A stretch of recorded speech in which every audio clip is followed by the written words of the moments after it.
You now know what a mikvah is and who uses it.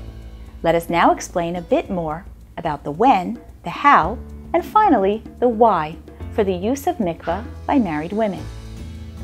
The first opportunity a woman has to use the mikvah is in preparation for her wedding as a bride. Once married, whenever a woman experiences any uterine bleeding, whether from menstruation, childbirth, or hormonal changes, any spotting or bleeding that she is certain is from the uterus creates a signal between the couple to put their physical relationship completely on hold until she immerses in the mikvah. This separation is for a minimum of 5 days, as well as an additional 7 days, for a total of at least 12.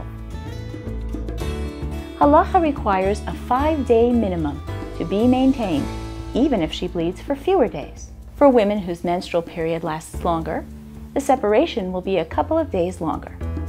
Once the menstrual period is complete, she then waits an additional week, counting each and every day until she completes a count of a full 7 days.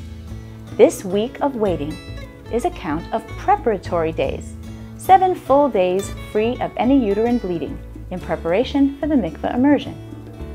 According to the Jewish calendar, each new day begins at sunset on the evening before. For example, Monday begins at sunset Sunday evening.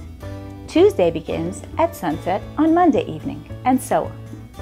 A woman is permitted to go to the mikvah only after a complete count of a minimum of 12 days, the minimum of 5 for the menses, and the full count of the 7 additional preparatory days. She will prepare to go to mikvah just before nightfall of the 7th preparatory day. Her preparations continue after nightfall, and the mikvah immersion itself takes place only after complete nightfall of the 7th day, which is actually the beginning of the 8th day, free of any uterine bleeding. All in all, there will be a minimum of 12 days, possibly 13 or 14 to allow for a woman's individual schedule, before a couple can resume physical intimacy. This practice continues throughout the marriage so long as a woman continues to menstruate. Once a woman has ceased menstruation and immerses in the mikvah following her very last period or instance of uterine bleeding, she is no longer required to immerse in the mikvah again.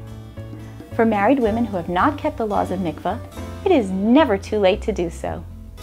Even if a woman's menses have ceased and she is past menopause, one immersion in the mikvah will elevate every future union with her husband. Her immersion at that point will retroactively honor all the years they've had together. Providing there is no further incidence of uterine bleeding, this final postmenopausal immersion is the only time she'll be required to do this mitzvah during the remaining years of her marriage. Should she remarry later in life, a woman, post-menopause, would immerse once more in the mikvah as a bride before her new marriage.